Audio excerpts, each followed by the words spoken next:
Okay, so after taking a closer look at the, I mean, I noticed that the pins that the gun pivots on as two different, diameters, This, the outer edge of it is smaller, and closer to the housing here, it's bigger. And if you see that this one here, the bigger diameter is resting in the pivot, and on this side, the smaller diameter is resting in the pivot. So the problem is this pin should have been the same size, and having one part of it reduced to a different diameter is why this side of the mantlet seems so loose. So, and then this pivot pin over here is against this side of this pivot, and this one over here wants to it's more like it wants to stay right in this position, with this big gap. And I think it's because of the way the servo arm for the elevation attaches to the housing right here. And there's a very long arm on that servo. The servo actually is captivated in this little box here. And there's a long wire arm attached to the housing of the gun right here. And that's what, elevates it, And so that little rod keeps it pushed to that side. So what I'm going to do is just, I'll make like a sleeve, like I'm saying. It'll be this diameter over here, and it will fit on this. And then I can even make it so that it's long enough, it'll be against this side with a little bit of clearance, because you don't want it to be so tight. But you don't want it to be able to move back and forth, So I'll make it to fit this and have it longer, from here to here. And that should solve that problem. And I was thinking to move the, maybe even the elevation servo could be mounted over here.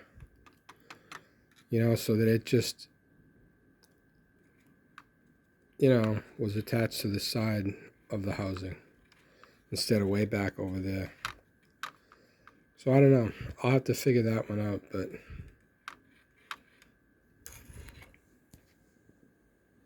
there's actually there's this little it's kind of like a channel, right? That would be perfect to have. You could have the servo, the arm of the servo would just have a roller on it, and the roller would ride in this groove, and that's how you would elevate it, up and down, for like elevation and depression, right? But I noticed that this tank, this turret, this little thing here prevents the gun to go into depression, because the upper side of the housing comes down and hits this pin. So, because I noticed it has no depression at all.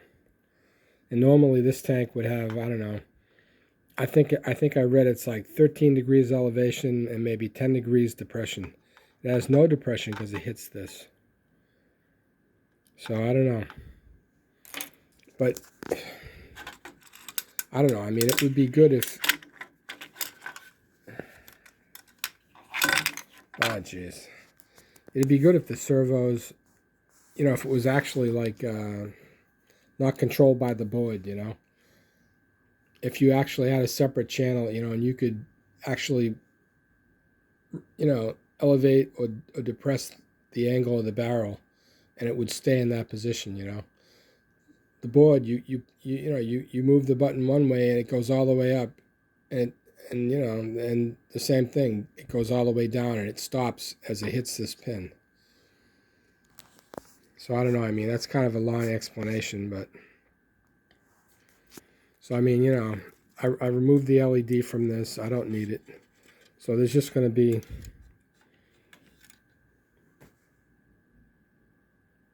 Wow, there's only 2 wires on that servo. Usually a servo has 3. Oh, that's the flash. Here's the servo.